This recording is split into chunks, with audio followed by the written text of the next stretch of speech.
Wellman TV. Ricardo Willis. Kabanata 41 para saan? Nang matapos ni Romeo ang kanyang huling tawag ay napakadilim ng kanyang mukha. Ang lahat ng kanyang mga dating subordinate sa Lowe's Pharmaceutical ay piniling manatili, nang walang pagbubukod. Ang ilan ay tumangging sagutin ang kanyang mga tawag. What's wrong, honey? Anong nangyari? Nag-aalalang tanong ni Elisa. Ricardo. Si Ricardo na yan. Ang mga turncoat na ito ay kinausap lahat ng kasama ni Ricardo at nagbago ang isip. Sabi ni Romeo na nagngangalit ang mga ngipin. Ano? Yung gigolo na katabi ni Miranda. Paanong posible yun? Walang kapangyarihan ang isang gigolo na katulad niya, hindi makapaniwalang bulalas ni Harlow. Who knows kung anong dirty tricks ang ginamit niya. At ang pinakakatawa-tawa ay yung ipinagmalaki niya ang pagkakaroon niya ng orders worth at least 100 million in the near future. Damn it, naniwala ba ang mga turncoat na ito sa kanya dahil lang dito? Panay ang pagbabago ng ekspresyon ni Romeo. Siyempre, hindi may hayag ng mga executive ng kumpanyang ito ang kanilang sariling malilim na pakikitungo at sa halip ay ginamit ang mga pangako ni Ricardo na pie in the sky bilang dahilan para sa kanilang pagkakanulo. Haha, orders worth 100 millions. Clown talaga itong si Ricardo na naglalakas loob na magsabi ng kahit ano. Are these turncoats all idiot for believed him? Galit na tumawa si Harlow. Ang sitwasyon ay tiyak na hindi ganoon ka-simple. Wika ni Romeo sa mahinang boses, so, pupunta pa ba tayo sa kumpanya? Tanong ni Elisa. Nang marinig ito, sumabog sa galit si Romeo, gago ka ba? Bakit tayo pupunta doon? Para ipahiya ang sarili natin. Samantala, sa opisina ni Miranda, tinitigan niya ang lalaking nasa harapan niya na para bang sinisilip niya ito. Habang tinitignan siya nito ay tila mas misteryoso siya. Anong tinitingin-tingin mo? Gwapo ba ako? Hinawakan ni Ricardo ang ilong at awkward na ngumiti. Kahit siya ay naramdaman niyang bumibilis ang tibok ng kanyang puso nang siyasatin ng napakagandang Diyosa. Well, you're kind of handsome, ngumiti si Miranda at tumango bago nagpatuloy sa pagtitig kay Ricardo. Paano mo nagawa? Nagkibit balikat si Ricardo at palihim na sinabing, secret ito. Ang bawat tao ay may isang bagay na hindi nila gustong malaman ng iba, mga bagay na kadalasang nakikita sa kanilang pisikal na kondisyon o personal na mga gawi. Matapos bigyan ng enerhiya ng dragon ang kanyang mga mata, nagkaroon si Ricardo ng isang pares ng mga mata na bihasa sa pagtuklas ng mga lihim. Halimbawa, ang pagkalaglag ni Macy at ang katotohanan na ang isang executive ng kumpanya ay talagang nagdurusa sa HIV, na walang ibang nakakaalam maliban sa kanya. Ang sakit na ito ay protektado ng mga batas sa pagkapribado ng ospital at ang lipunan ay nagtataguyod laban sa diskriminasyon sa mga nagdurusa dito. Ang sinumang employer ay hindi pinapayagang tumanggi sa trabaho sa isang tao dahil sila ay may HIV. Gayunpaman, sa kabila ng mga regulasyon at advokasya na ito, isipin na lang ang pressure na haharapin ng taong ito kung mabubunyag ang kanilang sekreto. Ang pagiging mortified ay hindi maiiwasan. Masasabing sumuko sila dahil pinadalhan sila ni Ricardo ng senyales, kaya kitang ilantad at lahat ng tinatago mong sekreto. Katulad ni Shelly na nauna sa kanila, natakot sila kay Ricardo, natakot pa nga sa kanya. Kalimutan mo na yan. Bahagyang napabuntong hininga si Miranda bago muling nagtanong, Ricardo, bakit mo ako tinutulungan ng ganito? In reality, we're just in a business deal. I haven't been particular good to you. Ngumiti si Ricardo at sumagot, you've been pretty good. Today, you even helped me deal with your cousin. You're this protective of your family, so as your husband, dapat ako rin. Sa katunayan, ang saloobin ni Ricardo kay Miranda ay nagbago mula sa sandaling ipinagtanggol niya ito mula sa 7 mamamatay tao noong nakaraang araw. Ang pekeng kasal na ito ay hindi na lamang isang transaksyon sa kanya. Sino ang asawa mo? Narinig ni Miranda ang mga salita at binigyan ng matalim na tingin si Ricardo, bumubulong sa kanyang hininga. Ngunit may malabong ngiti pa rin sa kanyang magandang mukha, na nagpapahiwatig na hindi talaga siya tutol sa ideya. Nako, nakalimutan ko. Wala namang ibang tao dito, nahihiyang sabi ni Ricardo. Well then, Ms. Low, if you don't mind, I'll going, dagdag niya. Ngunit sa pagtalikod niya paalis, biglang nanlamig ang mukha ng magandang CEO at tinitigan siya ng masama. Just go. Hindi ko kayang makita ka. Siya snap. Pawisan si Ricardo at naisip niya, napaka-unpredictable ng mga babae. Matapos umalis sa lugar ng kumpanya, pumunta si Ricardo sa ilang botika at bumili ng malaking halaga ng gamot.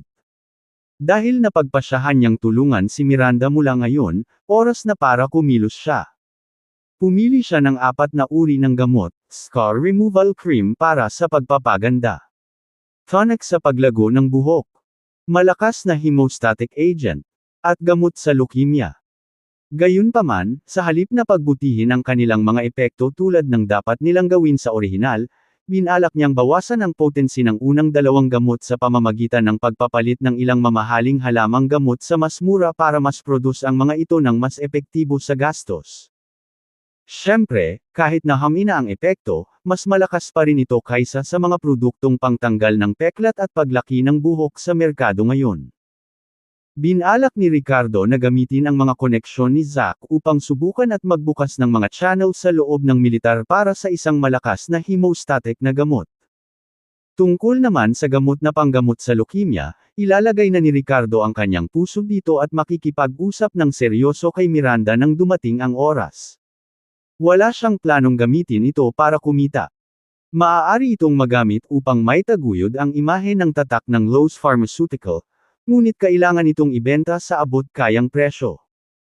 Alam na alam ni Ricardo kung gaano kapahamak ang leukemia para sa isang pamilya matapos itong maranasan mismo sa isang pasyente.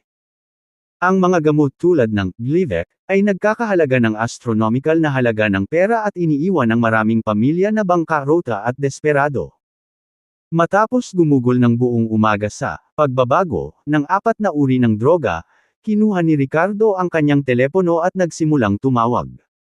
Dito naging kapaki-pakinabang ang mga personal na relasyon. Hello, Mr. Ward. This is Ricardo. Kamusta kayo kanina? Masiglang bati ni Ricardo sa kanya. Alam kong ikaw ang batang doktor na iyon na si Ricardo. Iniinom ko ang Race Eta na ibinigay mo sa akin noong nakaraan at ang puso ko ay parang bumalik ako sa aking 20s. Kailan ka magkakaroon ng libreng oras? Gusto ko. Personally salamat ulit. Nagsalita si Eric nang may pasasalamat at sigasig. Noong huling pagkakataon ay pinilit niyang bigyan ng kabayaran si Ricardo ngunit natural niyang ibinalik ang pabor sa pamamagitan ng pag-iwan kay Eric ng Race Eta para sa pagpapanatili ng kalusugan ng puso. Let's talk about visiting once I've moved in my new house. I will definitely invite you, Mr. Ward, to come over as a guest. Sa ngayon, I'm preparing to launch some new drugs on the market, ipinaliwanag ni Ricardo ang kanyang layunin. Ano? Munting miracle doctor, naglulunsad ka ng mga bagong gamot. Ang galing. Parang nakikinabang sa lipunan. Bulalas ni Eric at tinapik ang dibdib bilang pagsang-ayon. Maraming salamat, Mr. Ward. Masisiguro ko ang bisa ng mga gamot na ito. Kapag nakagawa na kami ng mga sample, maaari kong hayaan ang mga distributor at ahente na subukan ang mga ito ng malaya, may kumpiyansang sabi ni Ricardo. Hoy munting milagrong doktor, walang duda na magiging epektibo ang gamot mo. Tumawa si Eric. Pagkaraan ng ilang sandali ay ibinaba na ni Ricardo ang telepono. Pagkatapos ay nakipag-ugnayan siya kay Clifford at Zack nang magkahiwalay para pag-usapan ang bagay na ito. Si Clifford ay isang kilalang eksperto sa medisina sa bansa at kilala ang maraming tao sa larangang ito. Nang mabalitaan niyang naglulunsad si Ricardo ng mga bagong gamot sa merkado, naging excited siya at sabik na tumulong sa pamamagitan ng pangako na siya na ang bahala sa lahat. Ang huling pagkakataon na saglit silang nagpalitan ng ideya sa loob ng isang sandali o dalawa ay nagresulta sa maraming problemang medikal na bumabagabag sa kanya na nalutas kaagad. Lubos na humanga si Clifford sa mga kasanayang medikal ni Ricardo. Buo ang kanyang pananalig sa mga gamot na inireseta niya at ibinigay sa kanya ang kanyang buong suporta. Gayunpaman, nang matapos ni Ricardo ang kanyang tawag kay Zack at ipaliwanag ang kanyang layunin, ang saloobin ng commander ay naging medyo malabo. Sa katunayan, ang kanyang mga salita ay unti-unting lumipat mula sa paghanga tungo sa kawalang kasiyahan at kawalang interes. Kabanata 42 Pagkatapos ng isang sampal, may isa pang sampal. Pagkababa ng telepono, kumunot ng mahigpit ang noo ni Zack, hindi maitago ang pagkadismaya. Sa tabi niya, ngumisi si Scarlett. I thought he is really something special, but it turns out he's just another greedy guy. He only wants to use your connection to make money for himself. So disappointing. Ang mayamang tagapagmana ay umiling at nagsalita na may mabigat na dosis ng paghamak kay Ricardo. I never expected Ricardo to be so desperate for success. He wants me to promote his new blood clotting medicine in the military. Umiling din si Zack, ngayon ay mas mababa ang tingin kay Ricardo. Dad, wag mo siyang tulungan. Napaawang ang labi ni Scarlett. Let's wait and see. Gumawa daw siya ng sample na pwede kong subukan. If it works okay, I'll turn down. Pero if it actually works well, I might give him some help as a favor. Mahinahong wika ni Zack. Let's see the sample first before making any decisions. I don't believe his medicine could work better than what we already have in the military. Parang walang pakialam si Scarlett. Samantala sa pagtatapos ni Ricardo, matapos ibaba ang tawag kay Zack, naramdaman din niya ang pagbabago ng ugali ni Zack patungo sa kanya. Kung mas gumamit ka ng mga pabor mula sa mga taong tulad ng lalaking ito at Zack, mas mababa ang halaga nila. Ipinagkibit-balikat niya ang kanyang pagbabago sa kilos ng walang labis na pag-aalala dahil wala naman siyang inaasahan na kahit anong intimate o personal mula sa kanya. Ubusin na lang natin ang mga pabor na ito at magpatuloy, naisip ni Ricardo sa kanyang sarili, determinadong tulungan si Miranda sa kanyang mga problema. Maya-maya lang tumunog ang kanyang telepono at nakilala niya ang numero na may isang sampal sa kanyang noo. Muntik na niyang makalimutan ang tungkol dito. Hello, Miss Bates. Sagot niya, sinusubukang maging casual. Well, natatandaan mo pa ba ako? Pang-aasar ni Riva sa kabilang linya. Paano ko malilimutan? Kinakabahang tumawa si Ricardo. Nangako ka sa akin ng ilang lihim na pamamaraan, paalala nito sa kanya. Paano kung magkita tayo para sa tanghalian ngayon? Noong 11:30 a.m., nagkita sina Riva at Ricardo sa Runlins Manor, isang farm-themed amusement park na kilala sa masasarap na lutuin at nakakalibang na aktibidad. Hindi sila nag-abala sa isa sa mga kakaibang kahoy na cabin. Sa halip ay nakahanap sila ng pwesto sa main hall na mauupuan ng magkasama. Hoy, dala mo ba?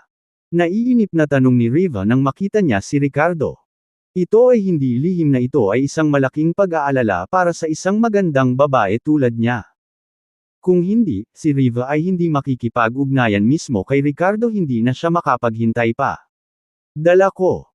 Ngumiti si Ricardo at iniabot sa kanya ang isang sulat kamay na kopya ng Fierce Phoenix Heart Sutra.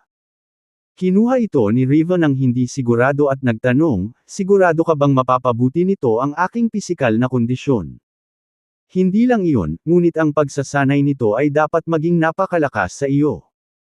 Gayunpaman, kung gagamitin mo ito para ay bully ang mahihina o gumawa ng masasamang gawain, huwag mo akong sisihin sa paggamit ng aking kakayahan para pigilan ka. Seryosong babala ni Ricardo. Ang Fierce Phoenix Heart Sutra ay isa sa mga pamamaraan na nakaimbak sa alaala ni Ricardo. Hindi siya sigurado kung gaano ito kalakas kumpara sa sarili niyang Dragon Soul Immortal Technique na siya mismo ang nagsanay. Pero alam niyang mas malakas ito kaysa sa mga tinatawag na martial arts sa lipunan ngayon. Nang marinig ang babalang ito mula kay Ricardo, napabuntong hininga si Riva. Wala akong gagawing masama dito. At kung susubukan mo akong pigilan sa pamamagitan ng puwersa, well, mataas ang tingin ng babaeng ito sa kanyang sarili dahil nagsanay siya kasama ang kanyang lolo mula pagkabata at nabuo na ang kanyang lakas sa murang edad. Naniniwala siya na bagamat maaaring magaling si Ricardo sa medisina, hindi siya maaaring maging mas mahusay kaysa sa kanya sa martial arts dahil lamang sa nakuha niya ang diskarteng ito. Pagkatapos ng lahat, ang pagkakaroon ng akses sa isang bagay ay hindi nangangahulugang mastering ang paggamit nito. Anuman ang mga medikal na kasanayan o martial arts, lahat sila ay nangangailangan ng mga taon ng pagsusumikap upang makamit ang tagumpay. Bata pa si Ricardo, ngunit ang kanyang mga kasanayang medikal ay napakahusay na.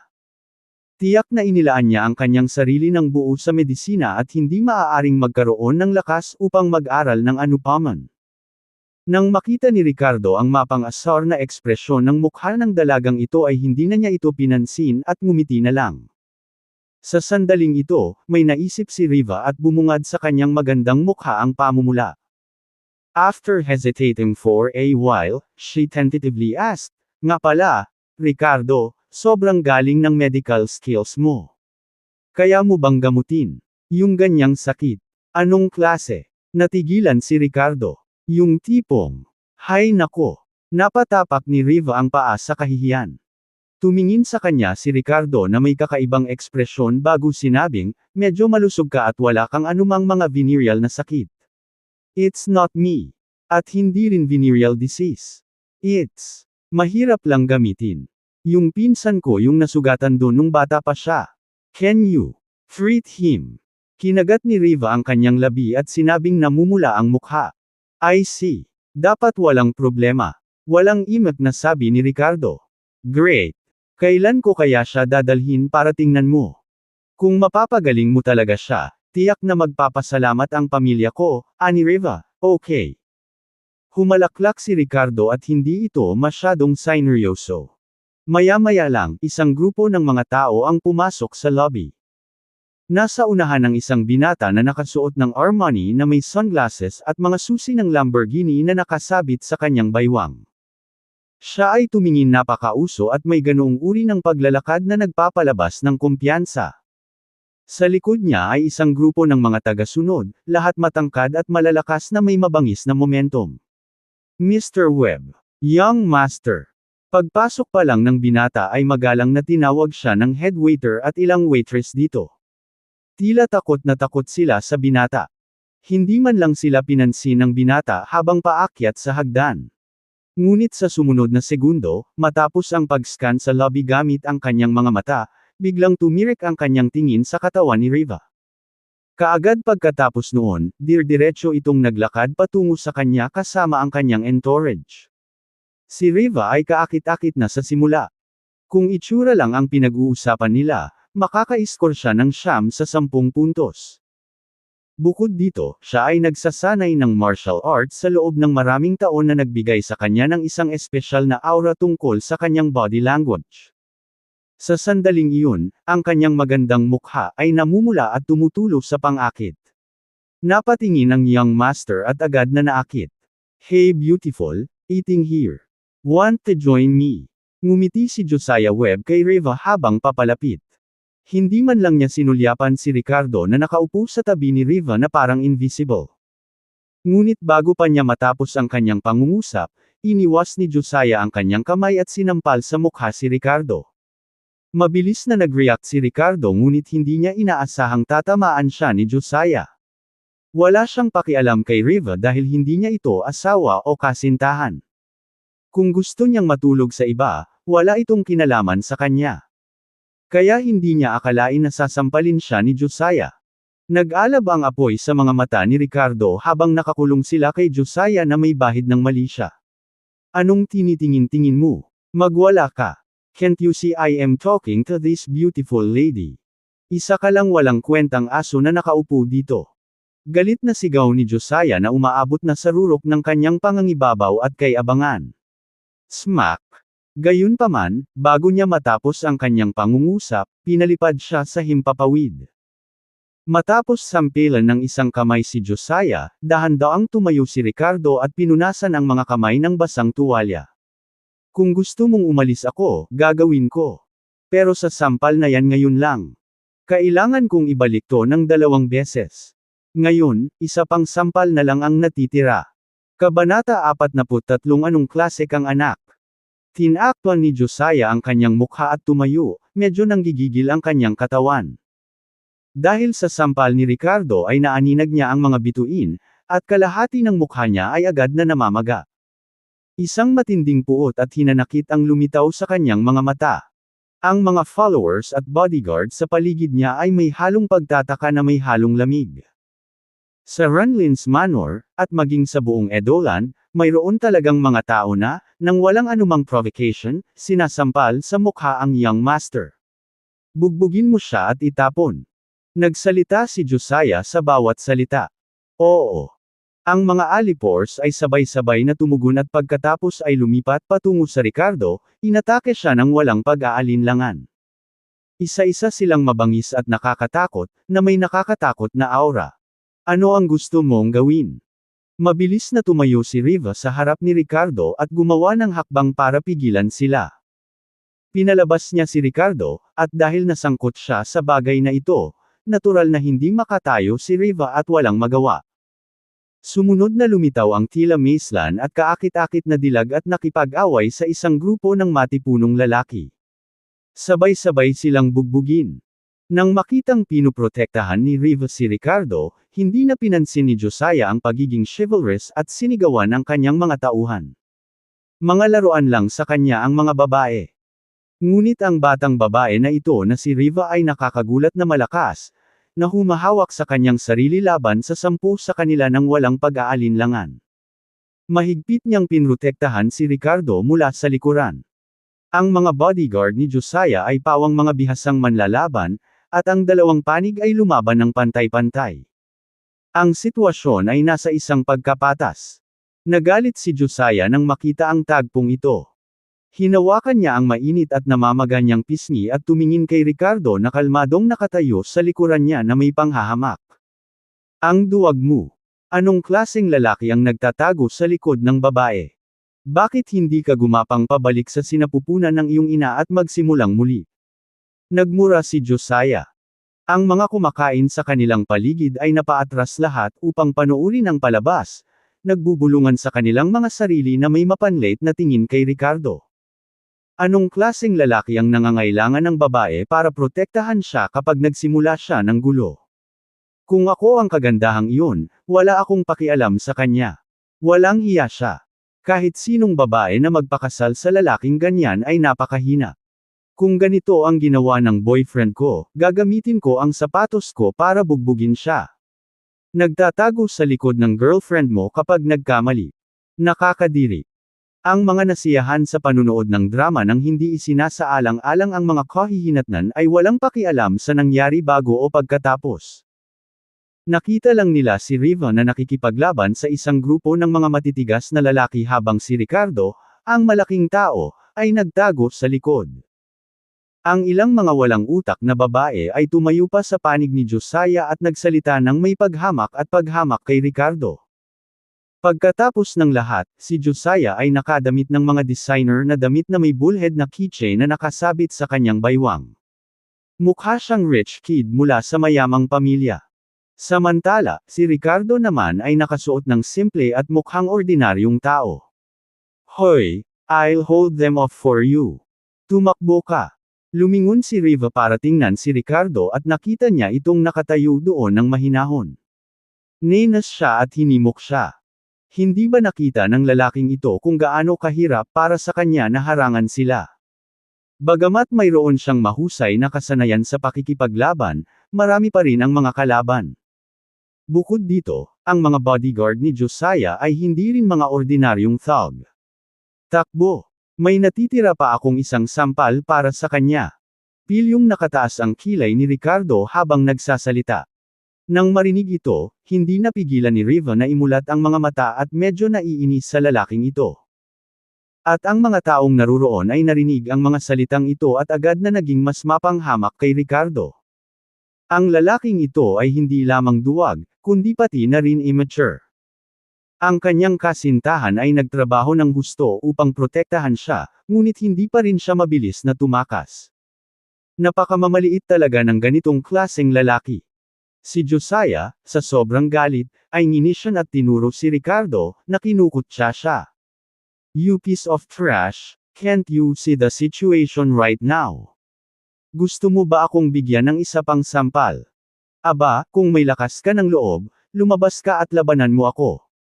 Duwag kang nagtatago sa likod ng mga babae. Ipinikit ni Ricardo ang kanyang mga mata, at unti-unting lumaki ang masamang ngiti sa kanyang mukha. The next second, hinayla niya si Riva na nagpupumiglas, "Give him to me. Take a break. Anong ginagawa mo? Huwag kang tanga. Bilasan mo tumakbo ka." May aawayin sana si Riva pero nang hilahin siya ni Ricardo ay halos mawalan siya ng balanse. Biglang malamig na saway niya na may pagkadismaya. Sa pakikinig sa mga talakayan ng mga tao sa kanyang paligid, may ilang mga opinyon din si Riva tungkol sa lalaking ito sa kanyang puso. Kung hindi dahil sa pagpapagaling ni Ricardo sa pagpapapangit ng kanyang lolo, ayaw ni Riva na may kinalaman sa kanya. Sinamantala ng isang malakas na lalaki ang saglit na paghinto ni Riva at sinuntok siya. Malapit ng dumapo ang suntok na ito sa kanyang maselang katawan. Basag. Sa isang kisap mata, isang anino ang dumaan at pinalipad ang matipunong lalaki.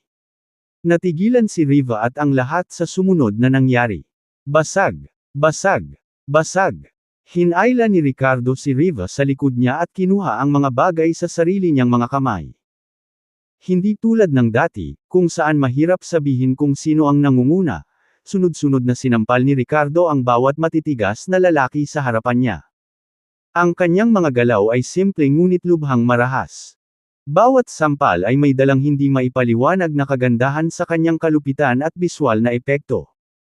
Isa-isang bumagsak ang matipunong lalaki na parang domino. Kung hindi alam ng mga tao ang anumang mas mahusay, iisipin nilang si Ricardo ay humahampas ng mga langaw. Ang mga kainan na kanina pa nag-uusap ay natulala na sa kanilang nakita. Ang duwag na nagtago sa likod ng babae ay napakabangis pala. Naka-low profile siya noon pero talagang nakakamangha. Sobrang gwapo. Hindi ko inaasahan na magpipigil siya kanina. Masyadong bayulente yan. Pero gusto ko. Ang ilang mga walang utak na batang babae ay nagbago ng kanilang posisyon sa isang iglap at ang kanilang mga mata ay nagniningning sa mga bituin. Sa loob lamang ng isang dosenang hininga, lahat ng mga tagasunod sa tabi ni Josiah ay bumagsak sa lupa at hindi na makabangon. Isa-isa silang napaikot ang kanilang mga bibig, napaikot ang mga mata, at nawalan ng malay dahil sa mga suntok. Ang mukha ni Ricardo ay pinalamutian ng masamang ngiti nang magsimulang maglakad palapit kay Josiah. Sa sandaling ito, mabangis na napalunok si Josiah ng laway at ang kanyang mga yapak ay walang kamalay-malay na patuloy na umatras. Sa wakas, nontog siya sa upuan at nawalan ng balanse. Bumagsak siya sa lupa kasabay ng isang kalabog. "Ano? Anong gusto mong gawin?" Matigas at nag-aalangan na tanong ni Josiah. "Sabi ko, kapag sinampal mo ako ng isang beses, ibabalik ko ito ng 2 beses." Sabi ni Ricardo habang tinataas ang buhok ni Josiah gamit ang isang kamay at itinaas ang isa pang kamay para sampalan. "Do you dare? Kilala mo ba kung sino ako? Anak ako ni Tiger Webb, alam mo ba iyon? Kung maglakas loob kang hawakan ako muli, ipinapangako kong mamamatay ka at magkakapira-piraso." Ang anit ni Josiah ay parang pinupunit, at ang sakit ay nabaluktot sa kanyang ekspresyon habang siya ay nagbabanta ng mabangis. Pagkahulog pa lang ng mga salita ay biglang huminto ang mga galaw ni Ricardo at pinakawalan niya ang buhok ni Josiah. Si Josiah ay may mapang-asar na ngiti sa kanyang mukha. "Natatakot ka ngayon, bata? How dare you hit me? Lumuhad ka." Isa si Tiger Webb sa 3 higanti sa ilalim ng lupa sa Edoland. Ang pangalan ng kanyang ama ay sapat na upang mapa-atres ang lalaking ito. Smack! Bago pa man siya matapos magsalita ay tumilapon na siya na may ilang ngipin. Pinunasan ni Ricardo ang kanyang mga kamay at umiling ng masama. "Ang young master ng Webb family. Ang tatay mo ay kasing husay ng aking nakababatang bayaw. Ano ka ba?" Kabanata 44 na mawalan siya ng mukha. Matapos ilagay ang mga nasasakupan ni Josiah sa kanilang lugar at ibalik ang sampal, umalis si Ricardo sa asyenda kasama si Riva. "Hindi ko akalain na ganito kahanga ang iyong martial arts skills. Sino ang master mo?" Tanong ni Riva na may bakas ng paghanga sa mga mata. "Wala akong master, self-taught ako." Nakangiting sagot ni Ricardo nang marinig ito, hindi napigilan ni Riva na imulat ang kanyang mga mata. Sumunod, pumunta sila sa ibang restaurant para kumain. Nagtanong si Riva tungkol sa kalagayan ng kanyang lolo, at binanggit ni Ricardo na kakailanganin ni Kaylan ng isa pang paggamot sa loob ng 1 buwan upang ganap na gumaling. Pagkatapos ay tumulong siya sa pag-set up ng isang partikular na oras para sa susunod na appointment ng kanyang lolo. Nang malapit na silang matapos ang kanilang pagkain, nakatanggap si Ricardo ng tawag sa telepono. Ito ba si Mr. Willis? Isa ako sa mga nasasakupan ni Mr. Harris. Nakumpleto na ang mga papeles para sa Emerald Green Estates Villa. Ipapadala ko sa iyo ang property deed at mga susi. Maginhawa ba para sa iyo? Magkita tayo mamayang hapon. Magalang na tanong ng tumatawag. Bagaman nagbago ang saloobin ni Zack kay Ricardo, ang ipinangakong kaayusan ay nanatiling pareho, at ang kanyang mga nasasakupan ay hindi alam ang pagbabago ng saloobin. Ang alam lang nila ay partikular na inutusan sila ni Zack na tulungan si Ricardo sa bagay na ito. Diretso tayo sa entrance ng Emerald Green Estates mamaya. Salamat, magalang na sabi ni Ricardo. Anong meron? Napakurap-kurap si Riva at nagtanong, na tila interesado sa mga gawain ni Ricardo. Wala lang. May nagbigay sa akin ng set ng villa at pinapunta ako doon para kunin ang property certificate at mga susi, walang pakialam na sabi ni Ricardo. Noong unang panahon, kapag iniharap sa kanya ang isang villa sa Emerald Green Estates, excited na sana siya para mawala ang antok dito. Ngunit ngayon, siya ay naging higit na walang malasakit. Sa pag-iisip pabalik sa 1 linggo lamang ang nakalipas nang siya ay nakikipagpunyagi sa libu-libong dolyar sa mga medikal na bayarin na walang paraan, nadama ni Ricardo ang isang hindi tunay na sensasyon. At ang lahat ng ito ay dahil sa hugis dragon na jade pendant. Dahil dito, nakakuha siya ng dragon kidney at iba't ibang cultivation memories. Nakaramdam muli ng emosyonal sa loob, hindi niya napigil ang ilabas muli ang piraso ng jade pendant. Nakita niyang lumiko na ito mula sa dating kulay berdeng esmeralda tungo sa pagkapurol na walang liwanag. Gayunpaman, itinago pa rin ito ni Ricardo bilang kanyang pinakamahalagang pag-aari. Sinabi ng kanyang ama na ang jade pendant na ito ay ipinasa mula sa henerasyon hanggang sa henerasyon ng kanilang mga ninuno. Kung gayon anong uri ng mga tao ang kanyang mga ninuno na nagtataglay ng gayong mahiwagang mga pendants ng jade? Biglang na-curious si Ricardo sa kanyang mga ninuno at gustong matuto pa. Marahil sila ay mahalagang mga figura, marahil kahit isang dragon. Just then, Riva interrupted his thoughts with a question, may nagbigay sa iyo ng villa. Is that for real? Kung hindi ka naniniwala sa akin, tingnan mo ang iyong sarili, nakangiting sagot ni Ricardo. Sure, I'll come, sabi ni Riva sa kanyang sassy tone. Natag ni Riva ang kanyang lolo mula sa Lilonyo upang bisitahin ang pamilya ng Ward.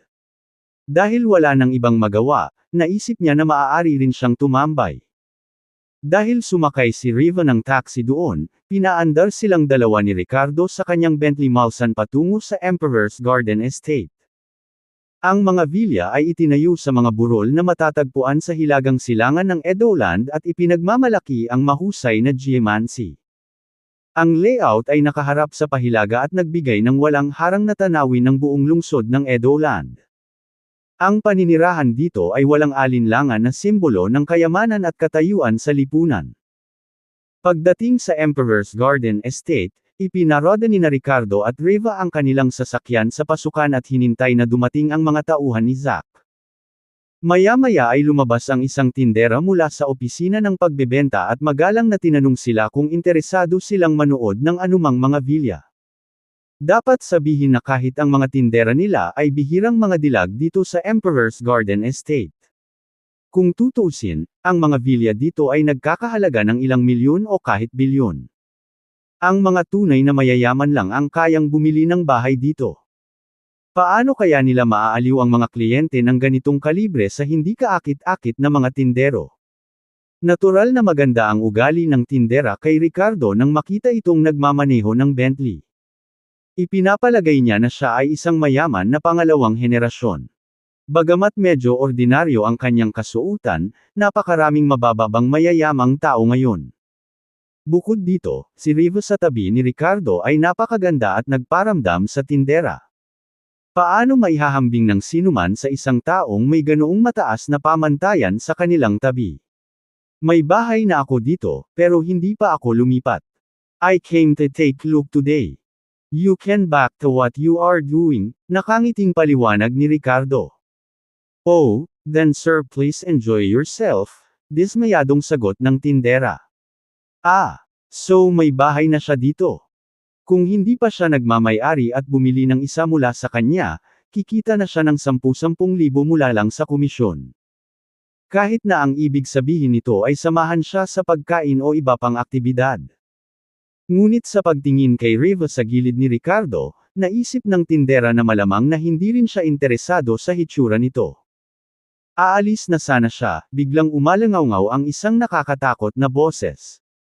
Siyempre, hindi ito nakadirekta sa kanya, ngunit patungo sa Ricardo na nakatayo sa pasukan ng komunidad. Hoy! Di ba Ricardo yun? Anong ginagawa mo dito? Sa sandaling ito, isang BMW X6 ang pumarada sa tabi nila at 4 na tao ang bumaba sa kotse. Ito ay ang dating asawa ni Ricardo na si Claudia at ang kanyang mayamang pangalawang henerasyong asawang si Tom. Bilang karagdagan, mayroon ding isang nasa katanghaliang gulang na mag-asawa na mga magulang ni Claudia at mga dating in-law ni Ricardo na sina Adam Carter at Maisie Carter. Ngayon lang nagsalita si Maisie. Nakasuot siya ng gintong kwintas sa kanyang leeg at isang gintong pulse eres sa kanyang palso. Lumakad siya ng may pagmamataas at pagmamalaki sa kanyang mukha. Ngayon siya ay pumunta dito upang tumingin sa mga vilya, suot ang lahat ng kanyang mahalagang alahas na maaari niyang isuot. Tila ito ay magmukhang isang taong may pera, maging isang aristokrate sa mataas na lipunan. She looked down on Ricardo with an air of superiority as she asked teasingly, "Dito ka rin ba bibili ng villa? How could this poor bastard afford to buy a villa here?" Isa lang siyang gigolo na nagpapanggap na iba. Lumapit si Claudia kasama si Tom habang nakatingin kay Ricardo bago nilabas ang phone niya para kunan sila ng litrato ni Riva. Hindi ko akalain na kaya mong lokohin ang mga babae. Manloloko sa likod ng girlfriend mo habang sinusubukang makipagkaibigan sa ibang babae sa labas. Kapag nalaman ito ng girlfriend mo, I doubt na makakaligtas ka. Inalog-alog ni Claudia ang telepono habang nakatingin kay Riva bago nainggit. Hindi ko talaga maintindihan kung bakit napakatanga ng mga babaeng ito. Paano sila mahuhulog sa kawawang basura? Halatang mas maganda si Riva kaysa kay Claudia mismo. Nang makita ang isa pang nakamamanghang kagandahan sa tagiliran ni Ricardo, mas lalong hindi balanse ang loob ni Claudia. Desidido siyang ipahiya si Ricardo ngayon, ilantad ang tunay na ugali sa harap ng magandang babaeng ito. Itong kawawang lalaki, how dared he left her and still managed to seduce so many gorgeous women. Kabanata 45 ang regalo mula sa Commander. Daddy the Miracle Medic, Kabanata 45 The Gift from the Commander. Kabanata 45 ang regalo mula sa Commander na si Ricardo ay tahimik na nakatayo doon, hindi nag-abala na makipag-ugnayan sa kanila. Narinig ni Riva ang panunuyan ni Maisie at Claudia at hindi naiwasang magtanong, "Ricardo, sino sila?" "Don't know them, don't need to bother," mahinahong sagot ni Ricardo. Ang kanyang saloobin ay nagpagalit kay Claudia hanggang sa nagngangalit ang kanyang mga ngipin. Ang pinakamalaking kahihiyan sa mundong ito ay hindi malakas na pagmumura kundi ganap na pagwawalang bahala. Ang ganap na pagwawalang bahala ni Ricardo sa kanyang baluktot na isip ni Claudia. Ang kawawang lalaki na ito na dapat ay isang peking manugang ay naglakas loob na huwag pansinin siya. Haha, don't know me. Takot ka lang umamin. Natatakot akong habarin ang dahon ng igos mo at masiraan ka ng mukha sa harap nitong magandang babae. Ngumisi si Claudia at tinuro ang ilong ni Ricardo. Ngumisi din si Tom, kawawang bastard. Akala ko bagay ka talaga. Ibinenta mo pala ang sarili mo bilang aso para sa low family misi. Hahaha. Tumingin siya kay Riva at sinabing, "Beauty, dinala ka ba niya dito?" Sabi niya bibilhan kanya ng villa. Huwag kang maniwala. Kawawa lang siya. Kung hindi sumama sa akin ang asawa ko ngayon para bumili ng villa. At nangyari sa kanya na sinusubukan kanyang lokohin. Binigyang diin ni Tom na pumunta siya rito para bumili ng villa sa harap ni Riva. Marahil ay tatatak nito ang kagandahang sapat para magustuhan niya ito. Pagkatapos umuwi ni Claudia kagabi ay natural na hindi niya sinabi kay Tom ang tungkol sa pakikipag-ugnay kay Ricardo. Sinabi lang niya sa kanya na si Ricardo ang naging gigolo ni Miranda.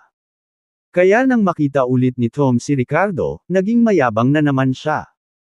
Kakaibang tumingin si Riva kay Ricardo at sinabing, poor guy. Ang mga taong ito ay baliw, hindi ba? Paano naging mahirap si Ricardo? Sa pagkakaalam niya, binigyan ni Eric si Ricardo ng 2 million last time. Kahit anong mangyari, hindi siya maituturing na mahirap. Sabi ko wag mo silang pansinin Nagkibit balikat si Ricardo at gustong ilayo si Riva kay Claudia at sa iba pa. Wala sa paningin, wala sa isip. Gayunpaman, mabilis na naglakad si Claudia ng ilang hakbang at tumayo sa harap ni Ricardo. Gusto mo bang tumakas? Pagkatapos mo akong hiwalayan, natuto ka na bang manlinlang ng mga walang muwang na babae? Ngayong araw ay ilalantad ko ang tunay mong mukha. Talo ka. Ang mahirap ay mahirap. Maging tapat ka lang. Naiinis ding sabi ni Adam sa pagkakataong ito. Tama. Salamat sa anak natin na nagising sa oras at sumunod kay Tom. Kung hindi, habang buhay na tayong nalinlang ng basurang ito. Nakakadiri. Tumalsik si Maisie. Malamig na sumulyap si Ricardo sa kanilang dalawa at hindi maiwasang makaramdam ng lamig. Anong uri ng mga magulang ang nagturo ng anong uri ng anak na babae? Si Claudia ay walang puso at walang utang na loob. Hindi rin dapat maliitin sina Adam at Maisie. Noong siya ay may kaunting puhunan at maliit na may-ari ng pabrika, tinawag siyang magaling na, manugang, na para bang siya ay sariling laman at dugo. Ngayon ay pinahiya nila siya ng ganito, ang lamig talaga ng mundo. Magkakilala ba kayo? Sa sandaling ito, lumingon ang tindera sa likod at tumingin kay Ricardo na may nakatagilid na mata. Of course we do. He's my wife's ex-husband, a poor loser. Beauty, hindi niya sasabihin sa iyo na gusto rin niyang bumili ng villa. Huwag mong hayaang lokohin kanya para sayangin ang buong hapon mo. Huwag kang niloloko ng kanyang Bentley. Hindi niya ito sariling sasakyan. Sumulyap muli ang tindera kay Ricardo at inisip niya na isa lang itong scammer. Pagtingin sa mga mata ni Ricardo ay agad siyang nakaramdam ng pang-aalipusta. Maging ang mga security guard sa labas ay tinuturo ang mga daliri sa kanya na may disdainful expression sa kanilang mga mukha habang pinag-uusapan si Ricardo. Hindi niya sinabi na gusto niyang bumili. Sa halip, sinabi niya na mayroon na siyang isa sa mga villa na ito dito. Nanunuya ang tindera sa tono ng boses. Haha! Mamamatay ako sa kakatawa. He has one of these villas here. What a liar! Tumawa si Claudia. No wonder you can charm so many beautiful women. You really dare to say anything. Humagalpak ng tawa si Tom. Pinagpag ni Maisie ang kanyang gintong pulse heiress at itinuro si Ricardo. So, aling villa ang sa iyo? Oo, ipasok muna kami at maupo na tayo, panunuya ni Adam, habang pinapanood si Ricardo na parang nagbibiro. Malamig na sagot ni Ricardo, karapat-dapat ka ba? Anong sabi mo? Kawawa ka. Hinubad na ang dahon ng igos mo tapos magsalita ka pa. Kung may lakas ka ng loob, sabihin mo sa amin kung aling villa ang sa iyo. Nagmura si Claudia. Yes sir, anong villa ang sa inyo? Kilala ko lahat ng may-ari dito pero hindi ko matandaan na nakita kita, pang-aasar ng tindera. Ricardo, sabihin mo na tumahimik sila. Naniwala si Riva kay Ricardo at nagalit siya nang marinig niyang tinutuya siya ng mga taong ito. Nagkibit balikat si Ricardo. Okay then. Nasa Block A. Villa 001. Nang matapos siyang magsalita ay saglit na natigilan ang tindera bago humagalpak ng tawa. Anong sabi mo? Sayo na ang Villa A1. Sir, nagiging out of hand na ang biro na to. Kilala mo pa ba kung sino ang may-ari ng villa na yun? Kay Mr. Harris, ang Commander-in-Chief ng Garrison Command. Kailan pa naging sayo? Tumingin ang tindera kay Ricardo na may mapanuksong ekspresyon. Binigay sa akin ni Mr. Harris, sabi ni Ricardo sa mahinang boses. Give it to you. Ganun ba? Ngumisi ang tindera. Ricardo, nababaliw ka na ba sa pagiging mahirap? May mga delusyon ka na ba ngayon? Iyan ang Commander-in-Chief na pinag-uusapan natin. Ano bang iniisip mong bibigyan niya ng Villa ang isang tulad mo, isang gigolo ng pamilya Low? Ngumisi si Claudia. Hahaha. Namamatay ako. Hinawakan ni Tom ang kanyang tiyan at pinalaki ang kanyang ekspresyon. Tawa rin ng tawa sina Adam at Maisie Nadoble sila na para bang narinig nila ang pinakamalaking biro sa mundo. Maging ang mga malapit na security guard ay hindi napigil ang tumawa ng isa-isa. Security. Where's security? Alisin mo ang sinungaling na to dali bago may mamatay na tumatawa at managot sa atin, tinuro ni Maisie si Ricardo at sumigaw. Kinawayan din ng tindera ang kanyang kamay sa security guard na may mapanuksong ngiti sa labi. Ilang mga security guard ang naglabas ng mga rubber baton at naglakad patungo sa Ricardo na may mapanuksong ekspresyon, na may halong kabangisan. Anak, pumunta ka sa ibang lugar at magpakatino ka. Huwag mong sirain ang imahe ng ari-arian dito. Ngumisi ang nangungunang guard. Karaniwang nakikitungo sila sa mga mayayaman at maimpluwensyang tao dito, na humantong sa isang pakiramdam ng higit na kahusayan. Titango sila at yuyuko sa mayayaman ngunit ipinapakita ang kanilang bisyo na panig kapag kaharap ang isang tulad ni Ricardo na, mahirap. Hindi na bago ang pagtingin sa iba. Tumigil ka.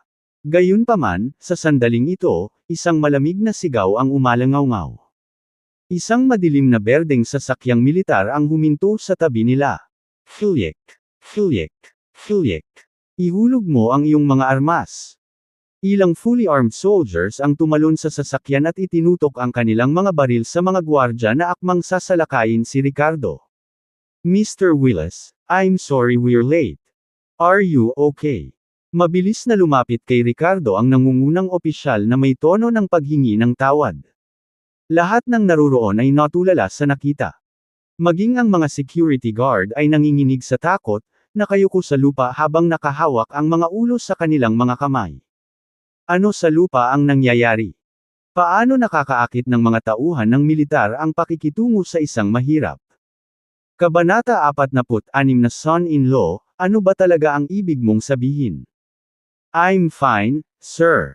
At sino ka kaya? Kinawayan ni Ricardo ang kanyang kamay para ipakita na ayos lang siya at magalang na nagtanong.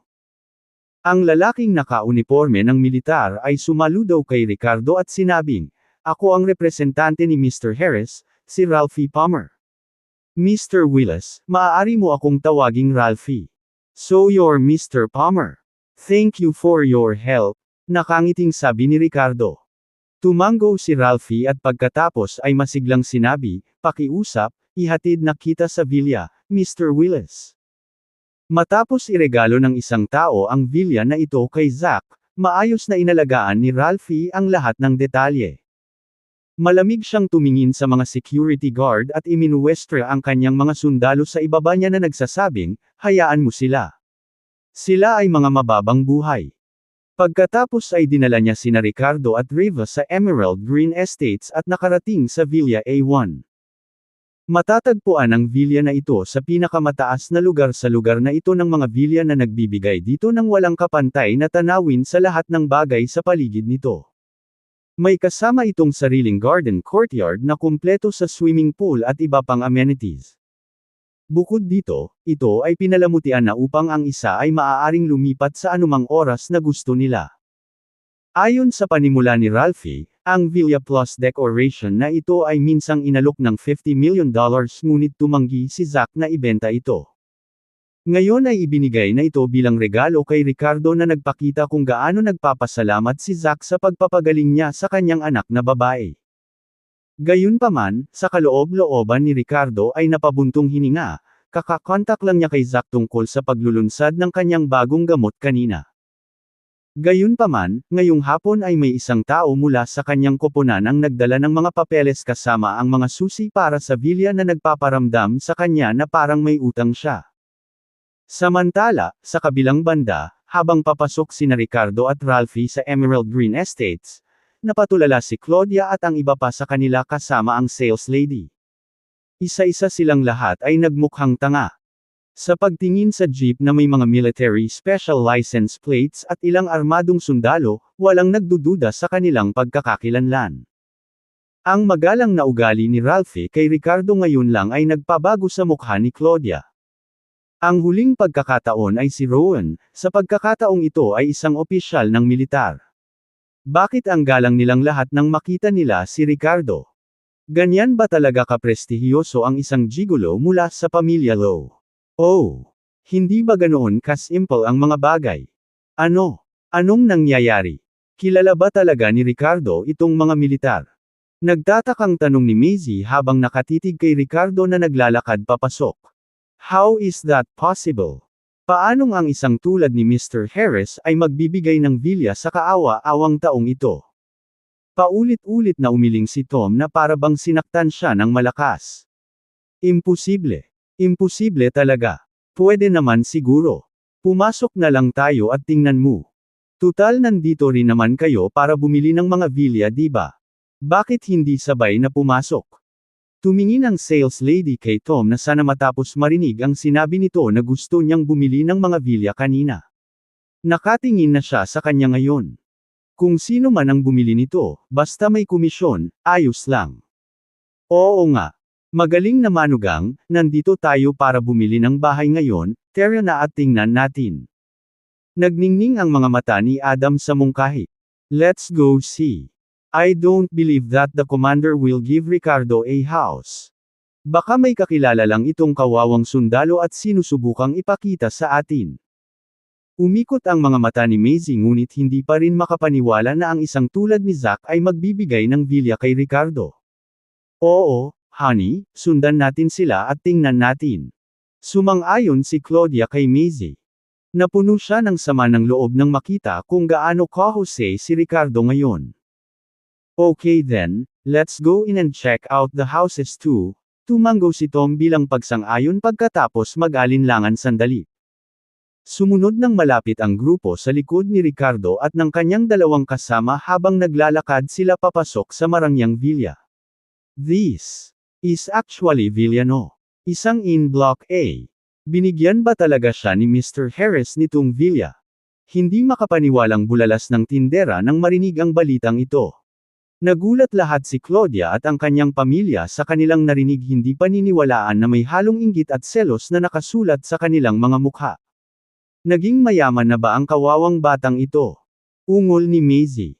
Umasim ang mukha ni Claudia habang matagal na nakatitig sa villa bago tumingin kay Tom nang may pagmamakaawa. Honey, gusto ko rin ng villa. Pwede mo ba akong bilhan? Exactly. It's not impressive kung ibang tao ang magbibigay sa iyo.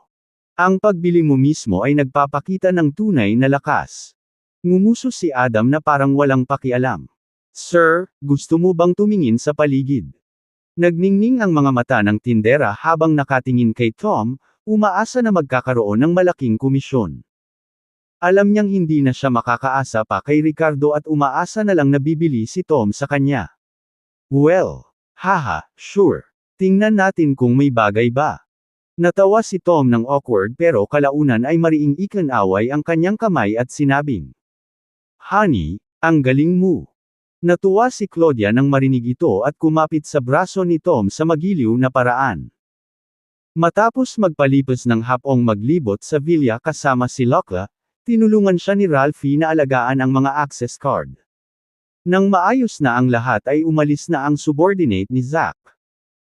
I can finally live in a big house with Nora, kuntentong sabi ni Ricardo habang nakatayo sa halos 100 square meter na sala. Samantala, sa kabilang panig. Hey, Mr. Bennett, buong hapon kitang pinapakita. Bibili ka ba o hindi? Ang tindera ay tumingin kay Tom na naiinip at may bakas ng inis. Ang akala niya ay magiging malaking kliyente ito ngunit sa halip ay halos isang buong hapon na niyang pinakita sa kanya at sa grupo nito ang bawat hindi nabentang villa dito nang walang balak bumili. Tingnan ko. Tingnan ko. Nauutol na sabi ni Tom. Gusto mo pa makita? Nil-ibot na natin ang buong Emerald Green Estates from top to bottom. Kung gusto mo talaga, maglagay ka lang ng deposito. Sok. You were even saying that Mr. Willis was a fraudster kanina pero ngayon parang sinasayang mo lang ang oras ko. Nginitian siya ng tindera. Broke ka diba? Ano ba yang pinagpapanggap mo? Nagsasawa na ang tindera sa mga palusot at pag-iwas ni Tom, at hindi niya maiwasang mapamura sa kanya. Pakiramdam niya ay nasayang ang buong hapon niya. Umasim ang mukha ni Tom nang sumagot siya, sino bang nagsabing hindi ko ito kayang bayaran? Hindi ko palang nahahanap ang tama. Naging balisa si Claudia nang marinig ito. Anong ibig mong sabihin, Tom?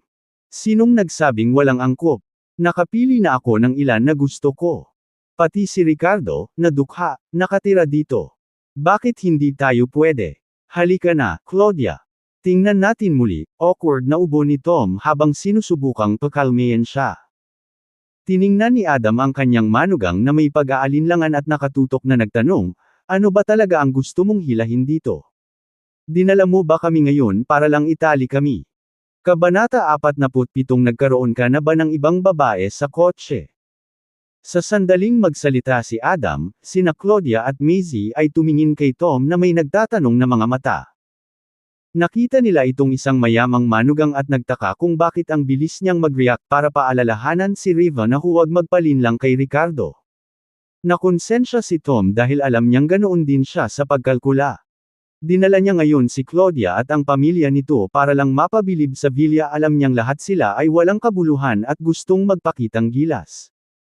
Kung hindi dahil kay Ricardo, madaling nakumbinsi ni Tom na hindi nila kailangan ng ganoong kamahal na villa. Ngunit ngayon, pagkatapos na masigla sa mga salita ni Ricardo, ang pamilya ni Claudia ay hindi gaanong nalinlang. Ipinakita sila ng tindera sa buong hapon ngunit hindi sumuko sa mga kahilingan ni Tom o nagpakita ng anumang paggalang sa kanyang katayuan bilang isang mayamang tagapagmana ng ikalawang henerasyon. Pakiramdam ni Tom ay na-outsmart siya at napahiya ang sarili. What's stringing along? Bumalik tayo sa bahay at isipin kung alin ang gusto natin, pagkatapos ay bumalik sa ibang araw. Sabi ni Tom na baka sa mukha niya ang pagkapahiya. Pagkahulog pa lang ng mga salita ay napamura ang tindera, bakit hindi mo muna ilagay ang deposito, sir? Pagkatapos ay sabihin mo sa akin kung alin ang interesado ka at ipapareserve ko para sa iyo. Agad na nagdilim ang mukha ni Tom sa kanyang sinabi. Di ba sabi ko kailangan nating pag-isipan? Sagot niya. Paft. I bet you can't even afford it. Kayo pong mga mahihirap pumunta kayo dito na nagpapanggap na bagay kayo hindi lang para pasayahin ang sarili nyo, naiinis na sabi ng tindera. Agad na nagalit si Claudia nang marinig ito, habang si Maisie at Adam naman ay namumula sa kahihiyan. Lahat sila ay labis na nag-aalala tungkol sa kanilang imahe at ang pagiging kinukutya ng ganito ay nagdulot sa kanila ng pagkro. Sa isang butas. Tom. Are you just trying to placate me today? Ricardo can afford to live here, why not we can't? We don't care what anyone says. We have to buy today. Mas masahol ka pa sa kawawang iyon. Napasigaw si Claudia sa pagkadismaya bago tuluyang nagtantrim. Smack. Habang bumabagsak ang mga salita, isang malakas na sampal ang narinig. Si Tom, na may malaking palad, ay mahigpit na hinampot sa mukha ni Claudia. Hindi na niya napigilan ang galit, napabulalas siya, Claudia, ano ba ang sinisigawan mo dito? Hindi ba second-hand item ka lang? Ang makasama mo ay ang swerte mo. Marami ka pa bang gusto? Kung kaya mo yan, kung hindi, wag ka man lang tumingin sa salamin bago ka magsalita. Natisod si Claudia sa suntok at naiwan siyang tulala, hawak ang mukha habang nakatingin kay Tom. Mabilis na inalalayan ni Maisie ang kanyang anak at galit na nagtanong, how could you? How could you hit Claudia? Tom, anong sabi mo? Sinong tinawag mong second-hand item? Napakaganda ni Claudia, pero hindi mo pa alam kung paano siya pahalagahan. Nanginginig sa galit si Adam habang nakaturo kay Tom. Nang marinig ito, naglabas ng sumpa si Tom at tumalikod para umalis. Ang daming tanga, bulong niya sa ilalim ng kanyang hininga. Naka-cross arms na nakatayo ang tindera, ninanamnam ang palabas ng drama ng pamilyang ito. Nandito sila buong hapon na sinusubukang magbenta ng bahay ngunit wala silang anumang pag-unlad. Mapapanood man lang niya ang palabas at makakuha ng kaunting libangan mula rito. Tinakpan ni Claudia ang mukha sa kahihiyan ngunit hindi niya napigil ang umiyak sa lupa. Tumingin siya sa Block A sa pamamagitan ng mga mata na puno ng luha. Sinubukan ni Maisie at Adam na aliwin ang kanilang anak habang nakatingin din sa direksyong iyon. Sinong mag-aakala na ang kawawang minamalas nila ay nakayanang tumira sa ganoon kalaking villa? At gayon pa man ang kanilang tinaguriang mayaman na manugang ay marunong lamang mangbuli sa iba bago tumakas matapos tamaan ang kanilang anak na babae. Kung hindi hiwalayan ni Claudia si Ricardo, doon din kaya sila nakatira sa malaking villa na iyon. Walang ideya si Ricardo tungkol sa kaguluhan sa likod ng pamilya ni Claudia o sadyang walang pakialam kung alam niya ito. Nginitian niya ito nang umalis siya sa Emerald Green Estates dahil oras na para umalis siya. Una, ibinalik ni Ricardo si Riva sa bahay ng pamilya ng Ward, pagkatapos ay sinundo si Nora mula sa kindergarten. Si Miranda ay nagtrabaho ng husto at hindi umalis sa kumpanya hanggang sa bago ang 6:00 ng gabi. Sa panahong ito, dinala niya ang batang babae pabalik sa kanilang lumang paupahang bahay. Nag-impake siya ng mga gamit na hindi niya kayang itapon sa sasakyan at naghintay na may hatid sa bago nilang tahanan. Daddy, lilipat na ba tayo? Napatingin si Nora kay Ricardo gamit ang matamis na boses. Kinusot niya ang malalaking mata at tumingin sa inuupahang bahay na ito. Medyo nag-aatubili siya dahil kahit bagsakan na, bahay pa rin niya ito. Oo, dinadala kita sa isang malaking bahay. Mas maganda ito kaysa dito. Binuhat ni Ricardo si Nora at malumanay na sinabi. Tumango si Nora, okay. Habang nagsasalita siya, mahigpit niyang ibinuka ang maliliit niyang kamay sa leeg ni Ricardo, Daddy, ayaw na sa akin ni Mommy. Alam ko na. Ikaw na lang ang natitira sa akin ngayon. Mahal kita kahit nasaan tayo. Bagamat 5 taong gulang pa lamang, naranasan na ni Nora ang diborsyo sa pagitan ng kanyang mga magulang at pagkakasakit na naging dahilan upang mas mature siya kaysa sa ibang mga anak na kasing edad niya. Naiintindihan niya ang lahat ng bagay sa katunayan. Dahil sa pag-abandono ni Claudia, nakaramdam ng insecure ang dalaga kaya madalas nitong sinasabi na si Daddy na lang ang natitira sa kanya ngayon. Ang mga bata ay walang konsepto kung gaano kalaki o kaliit ang isang bahay. Ang mahalaga lang sa kanila ay ang makasama ang kanilang mga mahal sa buhay. Ramdam na ramdam ni Ricardo ang emosyon ni Nora at nakaramdam ito ng kirot sa pakikiramay. Oo, napakaraming bagay sa mundo ng mga matatanda, ngunit para kay Nora, halos siya ang kanyang buong mundo. I love you too. I will always be here with you, okay? Napasinghot si Ricardo habang hawak ng mahigpit ang maliit na si Nora. Bumitaw si Nora sa pagkakahawak sa leeg ni Ricardo at humajijek. Ma'am, mas mahal kita. Sino nagsabi niyan? Halatang mas mahal kita. Mapaglarong pinahid ni Ricardo ang ilong niya. Nagpout si Nora pero seryosong nagsalita habang nakataas ang mga kamay. Halata namang mas mahal kita. Ni hindi mo man lang ako minahal sa unang 20 taon ng buhay mo bago ako sumama. Pero minahal kita simula pa noong ipinanganak ako kaya ibig sabihin mas mahal kita. Natunaw ang puso ni Ricardo bilang ama sa narinig. Hindi niya napigil ang yakapin ang kanyang maliit na babae habang nangingilid ang mga luha sa kanyang mga mata. Baby girl, hindi ka na kayang mahalin ni Daddy pero kaya kitang mahalin palagi. Pagkatapos mag-impake ng lahat ay tinungo niya si Miranda mula sa trabaho kasama ang maliit na si Nora. Auntie hello. Nang makapasok si Miranda sa kotse, kumakaway ang maliliit na kamay mula sa likod na bumababa sa mga bintana at tuwang-tuwang sinalubong siya. Nora, you're such a good girl, sabi ni Miranda, ngumiti ng mahina. May kasabihan na, mahalin mo ako, mahalin mo ang aso ko. Dahil nagkaroon na siya ng ilang damdamin para kay Ricardo, nalaman ni Miranda ang kanyang sarili na mas gusto si Nora. Ngunit nang makapasok na siya sa sasakyan at muling makita si Ricardo, ang magandang CEO ay nagpakawala ng inis. Parang galit pa rin siya sa nangyari noong umaga. Naguguluhan si Ricardo kung bakit ang sama ng loob ng babaeng ito. Kahit na ang galit na ekspresyon ni Miranda ay medyo kaakit-akit sa sarili nitong paraan, hindi niya maiwasang hindi mapalagay. At pagkatapos ay biglang, si Miranda ay kumunot ang kanyang ilong at ang kanyang nakamamanghang mukha ay nagkaroon ng ekspresyon ng hinala. Nakatuon ang mga mata niya sa titig ni Ricardo. May ibang babae bang nakaupo sa kotse na ito? Kabanata 48 upang bumalik sa kanyang salita. Daddy the Miracle Medic, Kabanata 48 to go back on his word. Kabanata 48 upang bumalik sa kanyang salita. Bakas sa mga mata ni Miranda ang bangis habang nakatitig kay Ricardo at nagtatanong. Sa ilang partikular na sitwasyon, ang pang-amoy ng isang babae ay maaaring maging kasing sensitibo ng isang high-precision detection instrument. Umupo si Riva sa passenger seat at agad na nahuli ni Miranda ang kanyang bango.